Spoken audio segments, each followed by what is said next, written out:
Tourists from across the world all meet here.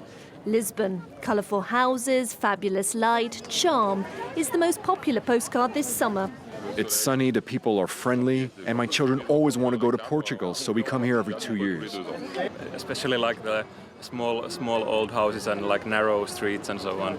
It's charming. Yeah, charming. I think that's the word. I spent the first night in a hostel and then in Airbnb mainly. Everyone visits Lisbon and it's really driven prices up.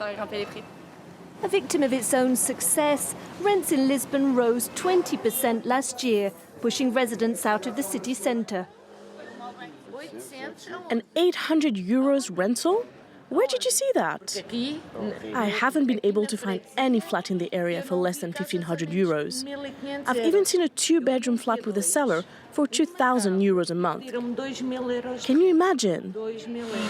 Vanda Betancourt has lived for 40 years in this neighbourhood, which is now much coveted by tourists.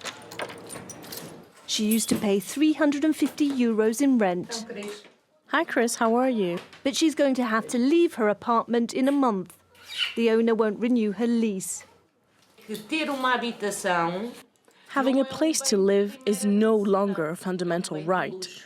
It's become a luxury, and that should not be the case. I pay my rent on time, on the dot.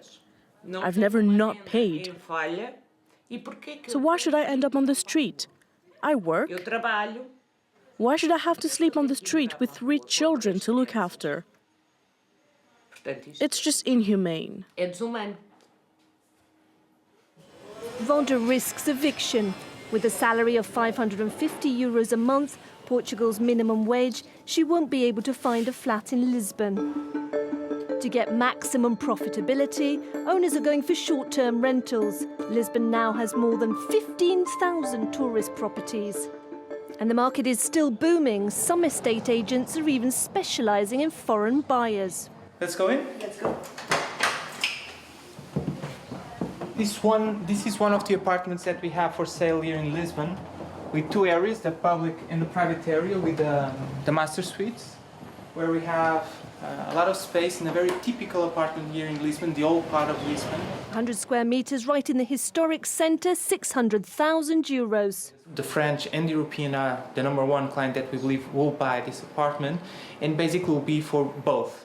They will use it for a part of the year, and they'll take Airbnb or other platform to make a return on this investment.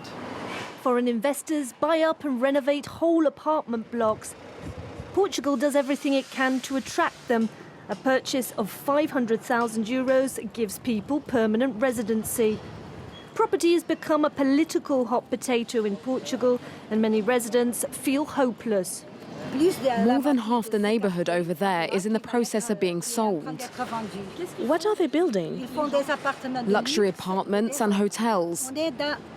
We're now in the second phase of gentrification, and everything you're looking at is going to disappear.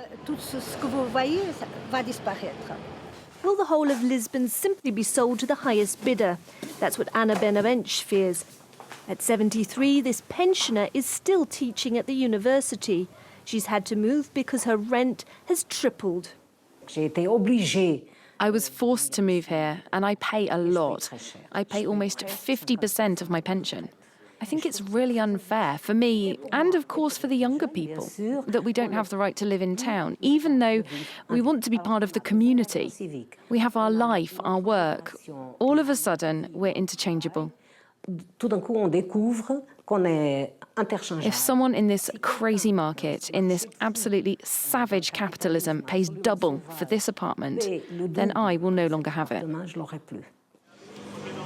Quality is silently growing as tourists continue to arrive. Last year, 1,700 families were turned out of their homes in Lisbon.